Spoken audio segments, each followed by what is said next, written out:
The text message came through at 2:47 a.m., jolting me awake in my Denver apartment. It was from my mother, Brenda Sterling. No greeting, no preamble. Just 8 words that made my blood run cold. We're losing the house. It's all your fault. I stared at the screen, my hands trembling in the darkness. Below it, a cascade of messages from relatives I hadn't spoken to in months. Aunt Linda, how could you do this to your parents? Uncle Jim family doesn't destroy family. Cousin Rachel, your sister is right about you being jealous and vindictive. My phone buzzed again. This time it was a screenshot from Chloe's Instagram story. A tearful selfie with mascara running down her cheeks. Captioned, "When your own sister destroys your dreams and your family because she can't stand to see you succeed, 7 years of support. And this is how she repays us." The post had 847 likes, 847 people who believed I was the villain in this story. If you're hearing this and thinking there has to be more to the story, you're absolutely right. Before you judge me, before you decide whose side you're on, I need you to hear everything. And if this resonates with you, if you've ever felt invisible in your own family or been the one everyone expected to sacrifice without question, please hit that like button, subscribe, and leave a comment. Your support means everything. And trust me, this story is far from over. Let me take you back to where it all really began. 7 years ago, I was 26 years old and working as a data analyst at a mid-sized tech company in Grand Rapids, Michigan. I was good at my job. Really good. Numbers made sense to me in a way that people never quite did. I could look at a spreadsheet and see patterns, predict trends, solve problems that left others scratching their heads. I'd worked my way up from an entry-level position, taking night classes at community college while working full-time during the day, living on instant ramen and the cheapest coffee I could find. It took me 5 years, but I finally had my bachelor's degree, a decent salary of $58,000 a year, and a small apartment that was entirely mine. My apartment was on the 3rd floor of an older building. Nothing fancy, but it had hardwood floors and big windows that let in the morning sun. I'd furnished it slowly, carefully, mostly from thrift stores and IKEA. Every piece meant something because I'd chosen it, paid for it, carried it up those 3 flights of stairs myself. I had a couch I'd reupholstered in navy blue fabric, a coffee table I'd refinished, plants I actually managed to keep alive. It wasn't much, but it was mine, and that mattered more than I could express. I'd also managed to save $23,000. It sat in a high-yield savings account, growing slowly but steadily. I'd calculated that in another 2 years, I'd have enough for a down payment on a small house. I had spreadsheets planning it all out. Neighborhood comparisons, mortgage calculators bookmarked, dreams of having a backyard where I could plant a garden. That was the year everything changed. It started innocuously enough, the way these things always do. A phone call on a Tuesday evening in November. I was making dinner. Just pasta with jarred sauce. Nothing fancy. When my phone rang, my father's name lit up the screen. "Jenna?" "Sweetheart." His voice had that careful, measured tone he used when he was asking for something he didn't want to ask for. "Do you have a few minutes? Your mother and I need to talk to you about something." I turned down the stove and sat on my couch. "Sure. Dad. What's going on?" There was a pause, the sound of movement. Then my mother's voice joined in. They'd put me on speakerphone. "Hi, honey. We have a situation, and we wanted to talk to you about it before we made any decisions." My stomach tightened. In my family, situation was code for money problems. "What kind of situation?" My father cleared his throat. "Your mother needs surgery. Gallstones. They're causing her a lot of pain, and the doctor says they need to come out sooner rather than later." "Okay," I said slowly. "That sounds serious. When is the surgery?" "That's the thing," my mother said, and I could hear the tears in her voice already. "Our insurance approved it, but they're not covering as much as we thought. The out-of-pocket cost is $11,000. The hospital wants half up front, and we don't have it. Jenna, we've looked into payment plans, but the interest rates are 23%. It's predatory. $11,000. I did the math instantly. Automatically, that was nearly half my savings. That was 6 months of careful budgeting and sacrifice. That was a significant chunk of my house down payment. We wouldn't ask if we had any other option. My father continued. We've looked at everything. Taking out a loan. But our credit isn't great after that business with the car last year.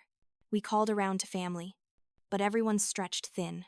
You're the only one who's doing well enough to help. The only one doing well enough. Translation, the only one with savings they could tap. The only one without kids or a spouse or some other acceptable excuse for saying no. Please. Honey. My mother's voice cracked. I'm in so much pain. The doctor said if we wait too long, one of them could rupture. That could be life-threatening. What was I supposed to say? No. Mom. I'd rather keep my house fund than save your life. No. Dad. My backyard garden is more important than Mom's health. Of course I'll help. I heard myself say, when do you need it? The relief in their voices was palpable. Oh. Yenna. Thank you. Thank you so much. We'll pay you back. I promise. As soon as our tax refund comes in February, we'll get you every penny. I transferred the money the next day. $11,000. Gone with a few clicks. I watched my savings account balance drop from 23,847 to 12,847 and felt something twist in my chest. But I told myself it was temporary. They'd pay me back. Family helped family. That's what good daughters did. My mother's surgery went well. She recovered quickly, back to her normal self within a few weeks. I visited her in the hospital, brought her flowers, helped my father prepare meals. She could eat during recovery. They were grateful, effusive in their thanks. February came, then March, then April. The tax refund arrived. I learned later, but it went to emergency repairs on their house. The foundation was cracking, water seeping into the basement during heavy rains. It couldn't wait. They said, structural damage only gets worse. The cost was $14,000. We're so sorry. Yenna, my father said when he called to explain. We wanted to pay you back. We really did. But we can't live in a house with a failing foundation. You understand, don't you? We'll get you the money soon. Maybe when your mother's pension adjustment comes through. I understood. Of course I understood. But understanding didn't refill my savings account. Understanding didn't get me closer to my house. Understanding just meant I kept saying yes. The foundation repair came out of my $401K. I paid the early withdrawal penalty, paid the taxes, and watched another chunk of my future disappear. My retirement account, which I'd been contributing to since my first real job, dropped by nearly $18,000 after penalties. I was 26 and already robbing my elderly self to pay for my parents' present needs. Then came Chloe. My sister was 3 years younger than me, and we'd never been particularly close. Growing up, Chloe was the fun one, the pretty one, the one with personality. I was the quiet one, the studious one, the one who faded into the background, while Chloe commanded attention just by walking into a room. Our parents adored her. She was charismatic in a way I'd never been, full of big dreams and bigger plans. Chloe had bounced between jobs and passions for years. She'd been a yoga instructor for 6 months before deciding it wasn't fulfilling. She'd tried selling essential oils, which lasted about as long as her yoga phase. She'd worked as a barista, a receptionist at a dental office, a dog walker, a social media manager for a local boutique that went out of business. Nothing stuck. Nothing felt right. She was searching. Our parents said she was finding herself. Then she decided she wanted to work in tech. It's the future, she announced at a family dinner in March, her eyes bright with the fervor of a new convert. Apps, artificial intelligence, user experience. That's where the money is. That's where the innovation is. I'm going to learn to code. My father beamed at her. That's my girl. Always thinking ahead. I'd taught myself to code through free online resources, spending nights after work hunched over my laptop, working through tutorials and debugging practice problems. It had taken me 2 years to feel competent enough to use it in my job, but I didn't say that. I just nodded and said it sounded great. 2 weeks later, my mother called. Chloe found this amazing program, she said, her voice vibrating with excitement. It's an intensive coding boot camp in Chicago. 12 weeks. And she'll come out with all the skills she needs to get hired at a tech company. They have a 92% job placement rate. Yenna, 92%. That's great, I said cautiously. Those programs can be really helpful. The thing is, my mother continued, and here it came. It costs $25,000. That includes tuition, housing, meals, everything. It's a lot. We know. But it's an investment in her future. You did it with night school. This is Chloe's version of that. Except my version had cost me about $4,000 total over 5 years, and I'd paid for it myself, working full-time and living on nothing. Your father and I can contribute $5,000, my mother said. We've been saving up, but we need help with the rest. Chloe applied for scholarships but didn't get any, and she tried for a loan. But she doesn't have the credit history. $20,000. My savings account, which I'd been desperately trying to rebuild, currently sat at around $15,000. I'd been putting away every spare penny, skipping lunches, avoiding going out with friends, living like a monk to recover from the double hit of my mother's surgery and my parents' foundation. I know it's a lot to ask. My mother continued.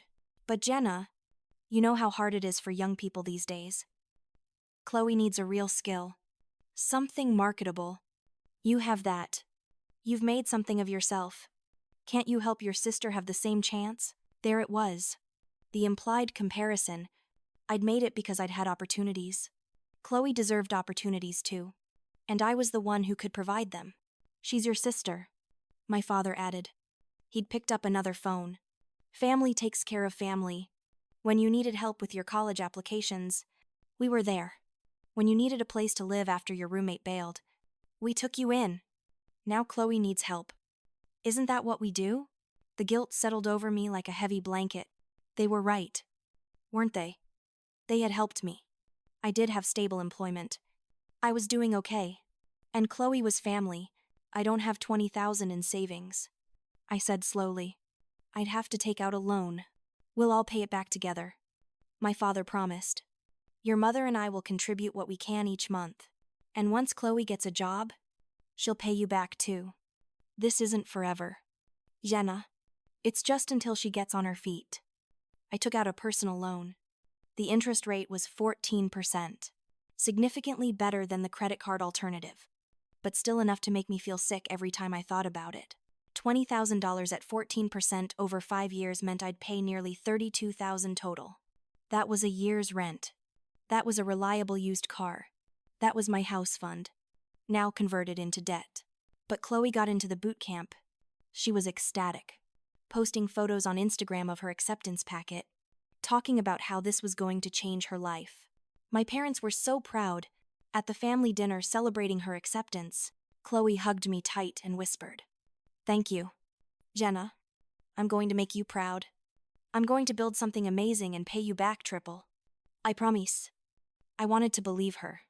I really did. Chloe moved to Chicago in April. For 12 weeks. Her social media was full of photos from the boot camp. Late-night coding sessions with her cohort. Guest speakers from major tech companies. Graduation ceremonies. She looked happy. Fulfilled. Like she'd finally found her thing. She came home in July without a job, but with a portfolio of projects and big plans. She was going to build an app, she announced. A mental health app that would revolutionize how people tracked their moods and connected with therapists. She had mock-ups, user research, a business plan. All she needed was a little seed funding to get it off the ground. Just a few thousand to hire a designer and get the initial build done, she said at Sunday dinner. Then I can show it to investors and get real funding. My parents looked at me. I looked at my plate. How much is a few thousand, I asked. 5, maybe 7. I'm getting quotes. $7,000. On top of the personal loan I was already paying back at $300 a month.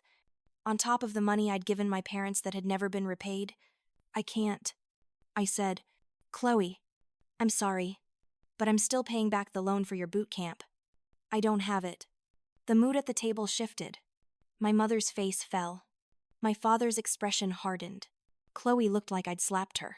"I'm not asking for a handout," Chloe said, her voice tight.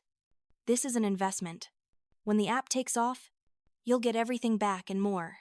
"I'm sure you will," I said carefully. "But right now, I'm stretched thin. Maybe you could get a job while you work on the app. Build it in your free time." "You don't understand how startups work," Chloe snapped. "You can't half-ass something like this. I need to be all in. That's how you succeed." "Your sister is right," my father said. "Successful people take risks. They commit fully. Chloe has a real opportunity here. A chance to build something meaningful. Are you really going to let a few $1,000s stand in the way of that?" A few $1,000s. Like it was nothing. Like I hadn't given up my house fund. My retirement. My financial security for this family already. But the pressure was immense. My mother's disappointed face. My father's implication that I was being small-minded and unsupportive. Chloe's barely contained anger. The message was clear: good sisters helped. Successful people who refused to help younger siblings were selfish. I took the $7,000 from my savings account, which I'd managed to build back up to about $9,000. I was back to square one. Financially, $2,000 in savings, a personal loan with 4 years left on it, and a growing sense that I was drowning in quicksand.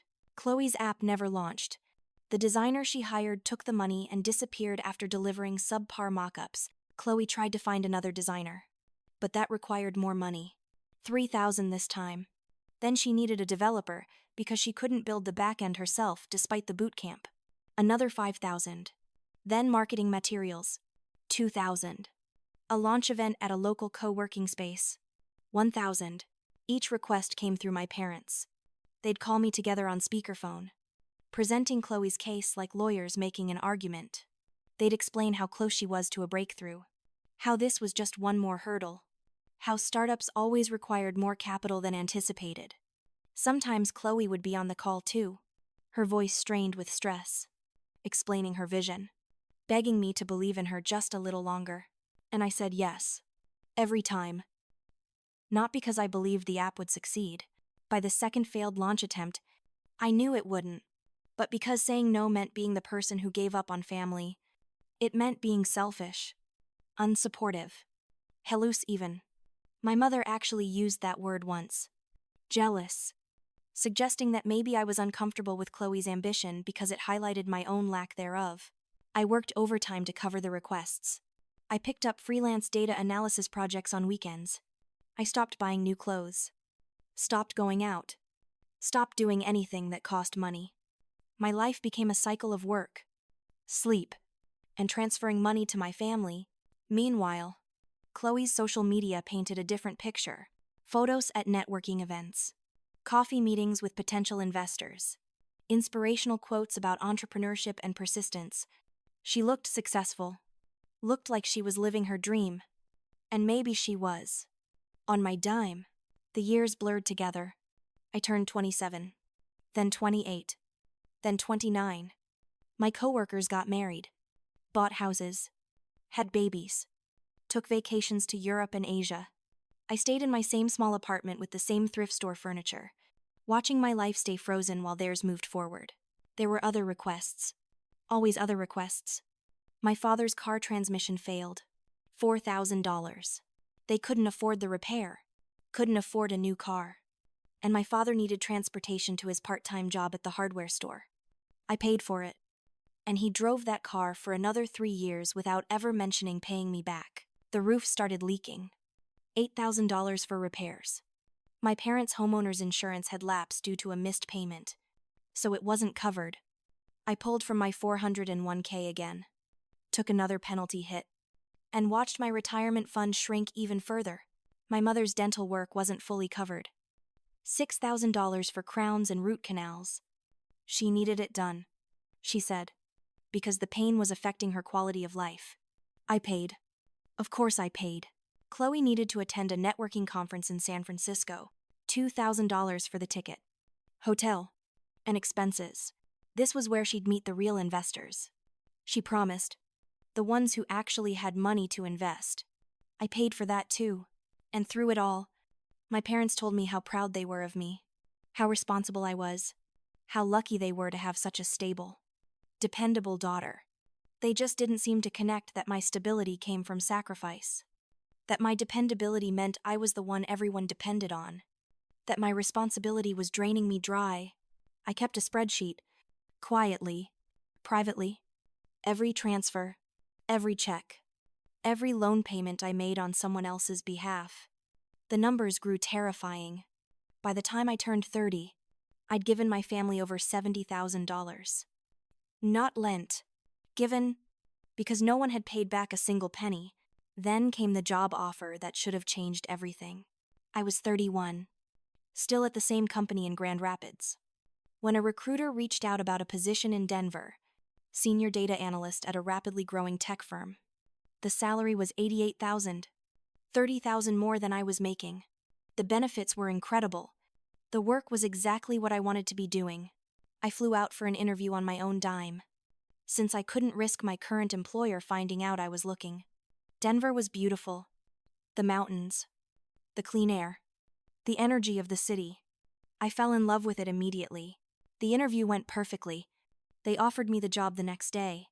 I had a week to decide. I called my parents, excited for the first time in years. This was it. This was my chance to finally build the life I wanted. I could rebuild my savings in Denver, pay off my debts, start fresh. My mother's response was immediate and sharp. You can't move to Denver. What if something happens to us? What if we have an emergency? Mom, you can call me. I can fly back if needed. That's not the same as having you nearby. Jenna, we're getting older. Your father is 63. I'm 61. We need you here. My father joined in. What about Chloe? She depends on you. You're her big sister.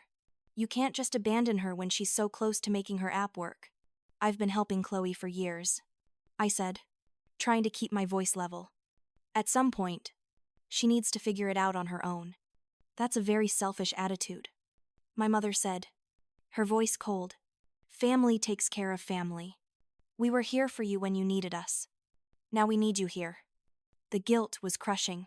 I thought about all the times they'd helped me, letting me live at home for a year after college while I saved up for my apartment, co-signing my first car loan when I had no credit, being there for me emotionally during a bad breakup.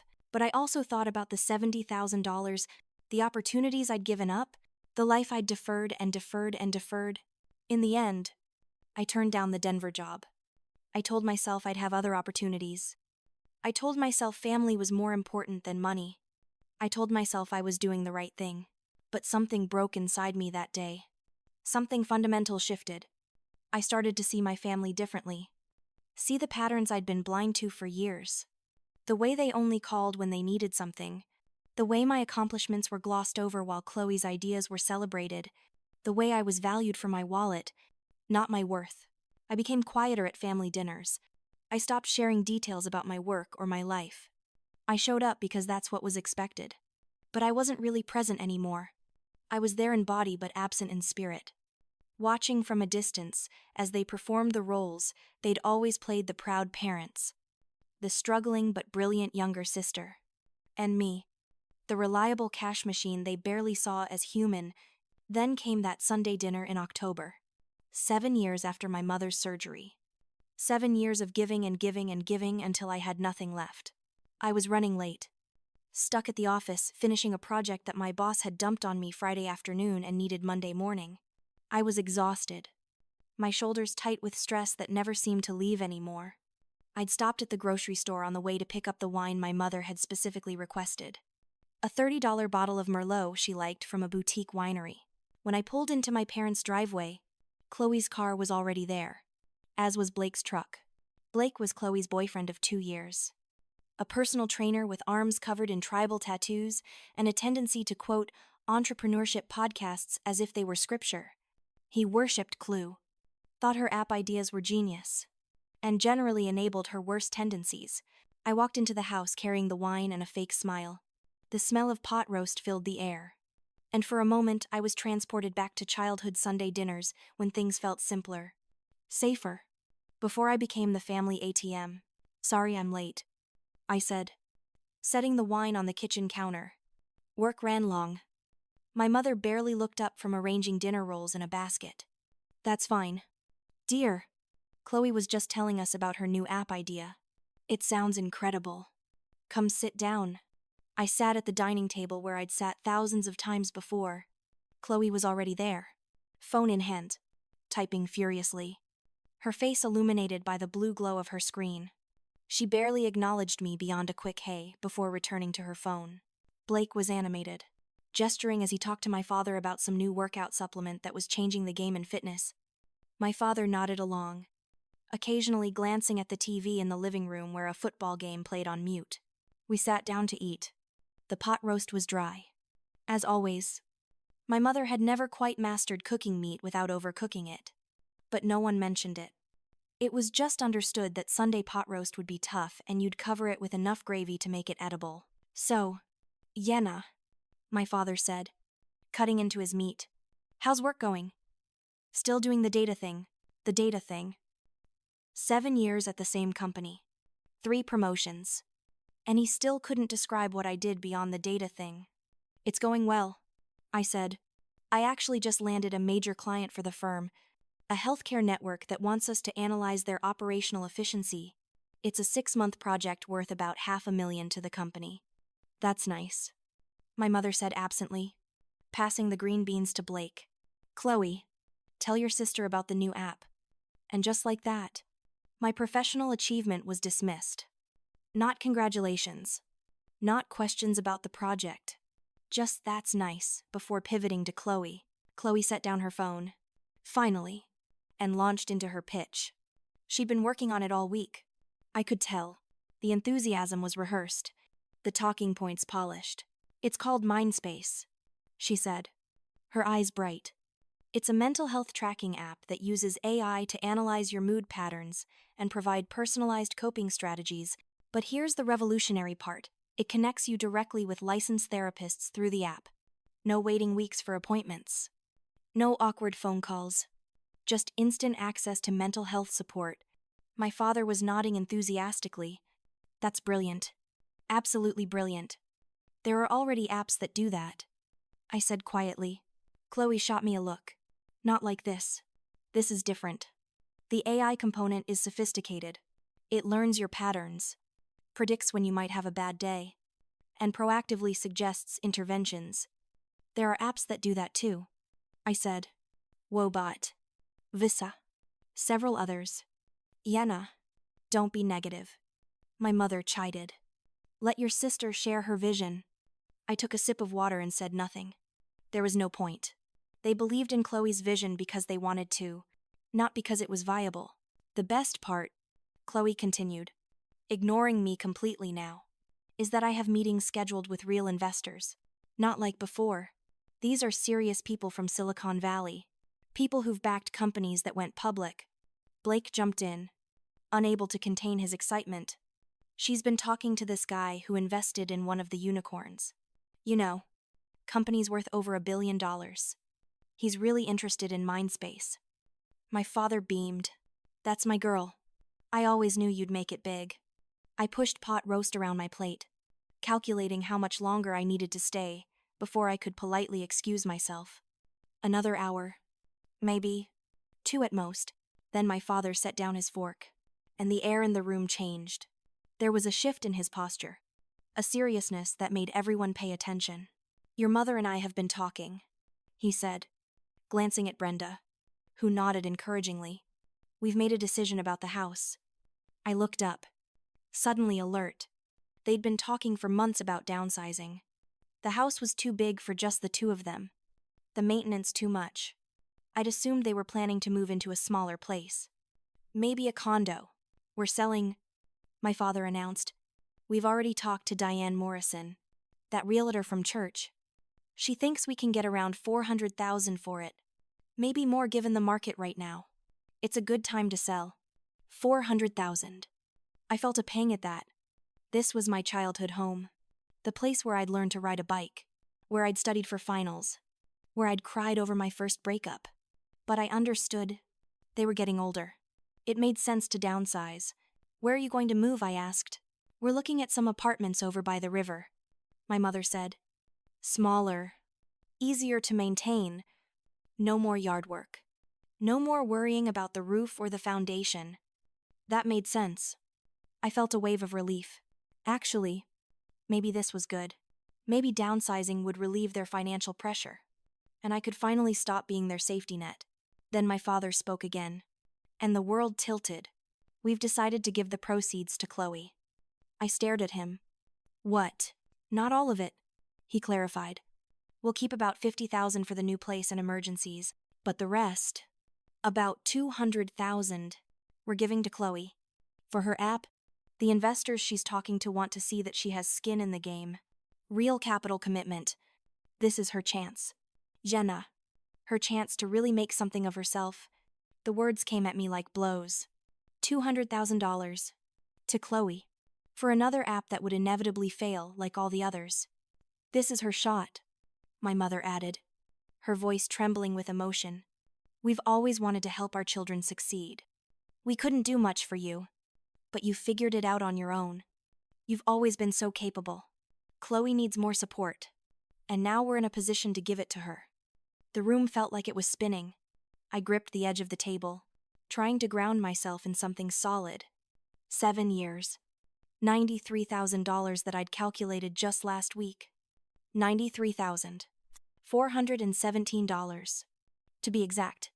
And they were giving Chloe $200,000 Engraden Enzer. I don't remember standing up. I don't remember my hands releasing the table. I only remember the glass of Merlot. That $30 bottle I'd bought specifically because my mother requested it, slipping from my numb fingers and shattering on the hardwood floor. Red wine spread across the wood like blood, seeping into the cracks, staining everything it touched. What about me? My voice didn't sound like mine. It was too loud, too rough, stripped of all the careful politeness I'd maintained for years. What about everything I've given you? The room went silent. 5 faces turned toward me, shocked, as if I'd started speaking in tongues. Jenna, please, my mother started. But 7 years of swallowed resentment was pouring out of me like the wine bleeding across the floor. And I couldn't stop it. $11,000 for your surgery. Mom. $14,000. For the foundation that was cracking. $25,000 for Chloe's coding boot camp that she attended 3 years ago and still doesn't have a job from. $7,000 for her first app attempt. $3,000 for the designer. $5,000 for the developer. $2,000 for marketing materials. Another $2,000 for that San Francisco conference where she stayed 3 extra days at a spa hotel on my emergency credit card. I was shaking now, my voice rising with each item on the list. I'd memorized through countless sleepless nights. $4,000 for Dad's transmission. $8,000 for the roof. $6,000 for Mom's dental work. $3,000 for property taxes when Chloe forgot to budget her share. $1,500 for the water heater. $2,000 for new appliances when the old ones died. My father's face was reddening, but I wasn't done. Do you want me to keep going? Because I have 7 years of bank statements. 7 years of transfers and loans and charges on credit cards that I'm still paying off. $93,417. That's what I've given this family. The number hung in the air like an accusation. Blake shifted uncomfortably in his seat, suddenly very interested in his plate. Chloe had gone pale, her phone forgotten on the table. My parents just stared at me. You offered to help, my father finally said, but his voice had lost its authority. Every single time, you volunteered. Did I? I laughed. And it was not a nice sound. Did I volunteer? Or did I get phone calls at work where Mom was crying about medical bills? Did I volunteer? Or did you tell me that Dad was on the phone with a predatory lender and you were terrified of losing the house? Did I volunteer? Or did you tell me I was being selfish and jealous when I hesitated? My mother's face crumpled. We never forced you to do anything. You didn't have to force me. You just had to make me feel like a terrible daughter if I said no. You just had to compare me to Chloe constantly. Chloe needs opportunities like you had. Chloe deserves a chance to succeed. You're so stable. Can't you help your sister? I turned to look at Chloe directly. She wouldn't meet my eyes. I turned down a job in Denver for you. Did you know that a job that paid $30,000 more a year? I turned it down because Mom and Dad said you needed me here. That family needed to stick together. That was 3 years ago. 3 years of earning $30,000 less per year. That's $90,000 in lost income. Chloe, on top of the $93,000 I actually gave, I didn't ask you to turn down the job. Chloe said weakly. You didn't have to. They did it for you. Just like they did everything for you. Do you know why I don't have a house? Why I'm still in that same small apartment I moved into when I was 24 because I gave you my down payment? Multiple times. I gave you my future so you could chase yours. My father stood up, his chair scraping against the floor. That's enough. You're being dramatic and hurtful. Yes, we've accepted help from you.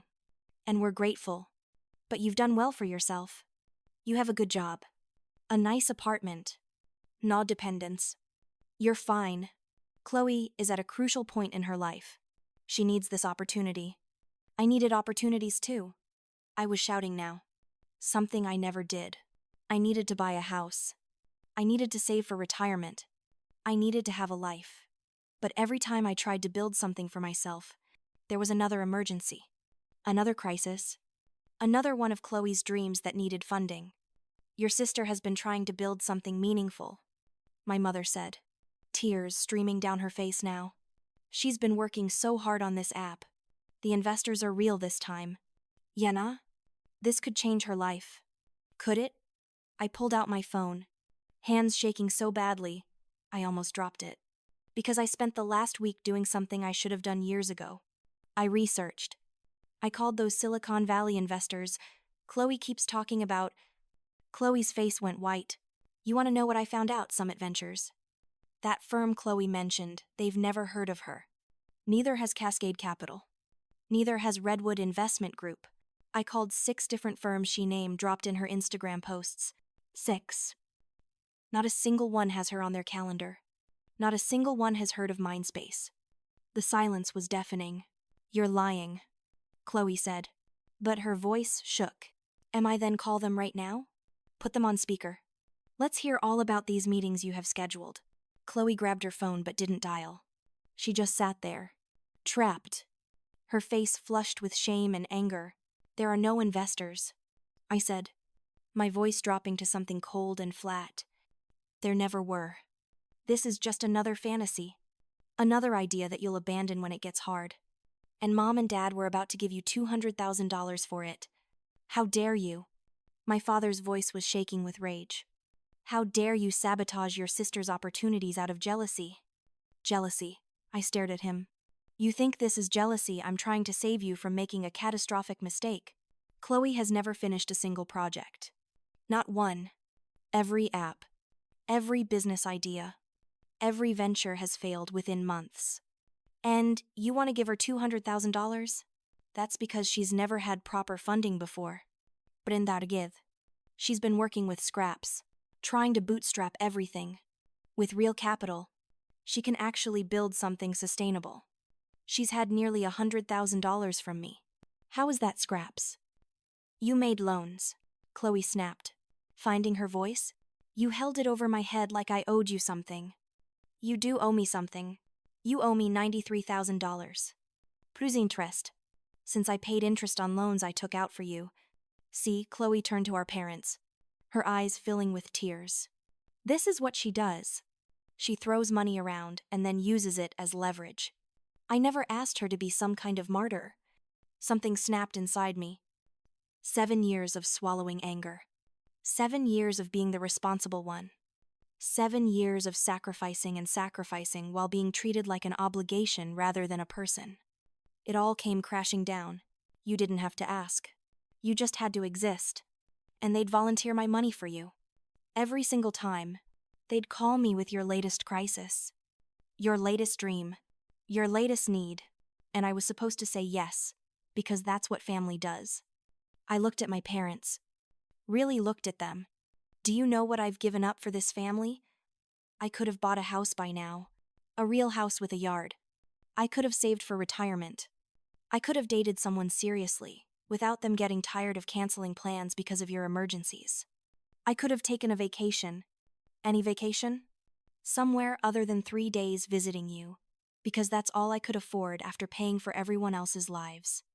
We appreciate everything you've done, my mother said, reaching for me across the table. We do. But Jenna, you have to understand. Chloe is at a different stage of life. She needs help getting started. You're already established. I'm established because I sacrificed everything to get here. And you want to take money that should have been my inheritance and give it all to her. The word hung there, inheritance. It was crass to say it out loud. Mercenary, even. But it was true. That house sale money was supposed to be split between us, eventually. That was the unspoken understanding. The house is ours to do with as we please. My father said coldly. It's not your inheritance yet. We're not dead. I know you're not dead, but I've been paying to keep you alive and comfortable for 7 years while building nothing for myself. And my reward for that is watching you hand everything to Chloe. Because Chloe needs it more than you do, Brenda said. And there it was. The fundamental truth of our family dynamic. Spoken out loud. Chloe's needs would always matter more than mine. I stood up, grabbed my purse. You're right. Chloe needs it more. She needs it because she's never learned to stand on her own. She's never had to. Because you've always been there to catch her. And when you couldn't catch her, you volunteered me. Where are you going? My mother asked. Alarm in her voice. Home. I'm done with this conversation. Jenna, sit down, my father commanded. We're not finished. Yes, we are. Sell the house. Give Chloe the money. Do whatever you want. But I'm done being your safety net. I'm done funding everyone else's dreams while mine die. I'm done being invisible in my own family. I walked toward the door. Behind me, I heard my mother crying. My father saying something about disrespect. Clue's voice rising in defense. But I kept walking. I walked out of that house, got in my car, and drove away, while my hands shook on the steering wheel. I made it 3 blocks before I had to pull over because I was crying so hard I couldn't see the road. 7 years of suppressed emotion poured out of me in that car. Parked under a streetlight in a neighborhood where I used to trick or treat as a child. I cried for the money I'd lost, the opportunities I'd sacrificed, the life I'd deferred, but most of all, I cried for the family I thought I had. The one where I mattered, where my sacrifices were seen and valued. That family had never existed. It had been a comfortable fiction I'd maintained because accepting the truth was too painful. When I finally had enough control to drive, I went home. I poured myself a glass of wine, sat on my thrift store couch, and called Marcus. Marcus had been my best friend since college. We'd met in statistics Honderdane, bonded over mutual hatred of our professor's teaching style, and stayed close through everything since. He worked at Midwest Financial, one of the larger regional banks, and he'd been the one who'd helped me set up my first real savings account back when I graduated. He knew more about my financial situation than anyone because he'd watched me drain that account over and over for my family. Jenna, he answered on the second ring. What's wrong? You sound terrible. Can you meet me tomorrow morning? I need to talk to you about something. Of course. Coffee on Main at 8. Perfect. Thank you. Marcus, whatever it is, we'll figure it out. Try to get some sleep. But I didn't sleep. I lay awake all night, staring at my ceiling, my mind churning. I kept replaying the dinner, my father's announcement, their complete dismissal of everything I'd given. By the time the sun rose, I'd made a decision. I was done being passive. I was done accepting whatever they decided to do. If they wanted to give everything to Chloe, fine. But I wasn't going to quietly fade into the background anymore. The next morning, I arrived at the coffee shop 10 minutes early. Marcus was already there, 2 large coffees on the table. Concern etched on his face. He stood up and hugged me, and I almost started crying again. Okay, he said once we sat down. Tell me everything. I told him about the dinner, the house sale, the $200,000 for Chloe. I told him about my research, about the fake investors. I told him I'd hit my breaking point. Marcus listened without interrupting, his expression growing darker as I talked. When I finished, he sat back and ran a hand through his hair. Jenna, I need to tell you something, and you're not going to like it. My stomach dropped. What? He pulled out his tablet, typed something, then turned it toward me.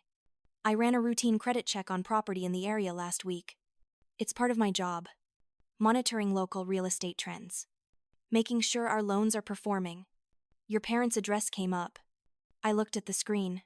It was a standard property report, the kind banks use to assess collateral.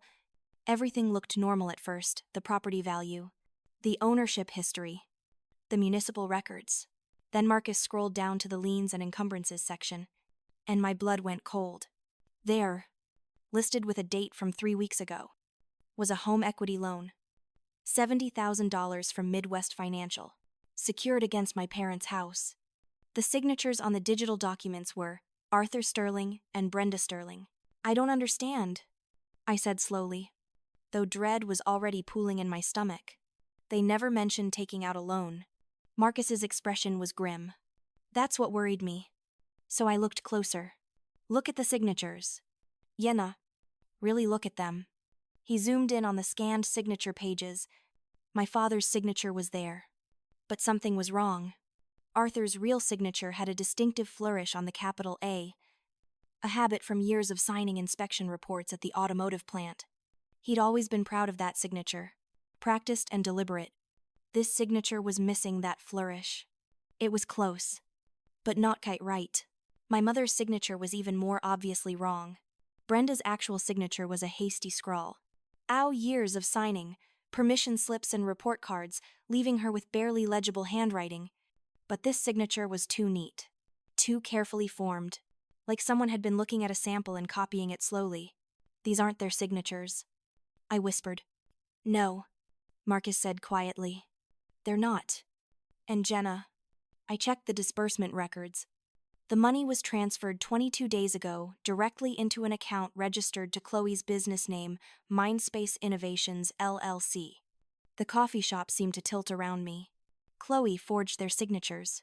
I can't prove it officially without a handwriting analysis, but I've been doing this for 8 years. I know what forgery looks like. And when I compared these signatures to samples from Chloe's previous loan applications, ones she filed herself for business, credit she was denied. The handwriting matches. $70,000. My sister had stolen $70,000 from our parents by forging their signatures and taking out a fraudulent home equity loan. This is bank fraud, I said. My legal knowledge limited, but enough to know this was serious. This isn't a civil matter. This is a felony. Federal crime, Marcus confirmed. The bank doesn't play around with this stuff. When we catch forgery, we report it to law enforcement. Always. Do my parents know? I asked, though I was afraid of the answer. I don't think so. I checked the mailing records. All the loan documents were sent electronically to an email address that's registered to Chloe. She intercepted everything. Your parents probably have no idea there's a $70,000 lien on their house. My mind was racing, connecting pieces I should have seen earlier. The house sale. She was going to use the house sale money to pay off the fraudulent loan before anyone noticed. Exactly. Take the $200,000 from your parents. Use $70,000 to pay off the loan quietly, and pocket the rest. Your parents would never have known they were robbed. I sat there, surrounded by the morning coffee shop sounds, people ordering lattes and chatting about their days, while my world crumbled around me. My sister hadn't just been irresponsible or overly ambitious. She'd been criminal. She'd forged documents, stolen from our parents, and was planning to cover it up with money they were willingly giving her. And they were going to let her do it. They were going to hand over $200,000, never knowing that $70,000 of it was going to pay back money she'd already stolen. What are you going to do? Marcus asked quietly. I looked at my phone, at the family group chat that had been blowing up since last night. My mother had sent a long message about family togetherness and forgiveness. My father had sent a shorter one about respect. Chloe had sent nothing. I don't know, I admitted. If I report this, Chloe goes to prison. My parents lose their house. The whole family falls apart. It's already falling apart. Marcus said gently. This just brings it into the light. He was right. The family I thought I had, the one built on love and mutual support, was a fiction. The real family was built on exploitation. on my silent sacrifice funding everyone else's comfort. And now it included literal crime. Can you send me all the documentation, I asked? Everything you found. I can send you what's public record. The loan filing, the property records. But Jenna, if you're going to pursue this, you need to be sure. Once you open this door, you can't close it. I'm sure, I said. And I was. For the first time in 7 years, I was absolutely certain about what I needed to do. I spent that afternoon doing something I should have done years ago. I pulled up every financial record I had access to, every statement, every transfer receipt, every canceled check. I created a master spreadsheet documenting 7 years of financial transactions with my family. The numbers were worse than I remembered. It wasn't 93,000. I'd forgotten some things, merged some memories. The actual total was $97,642, nearly $100,000. I'd given my family over 7 years.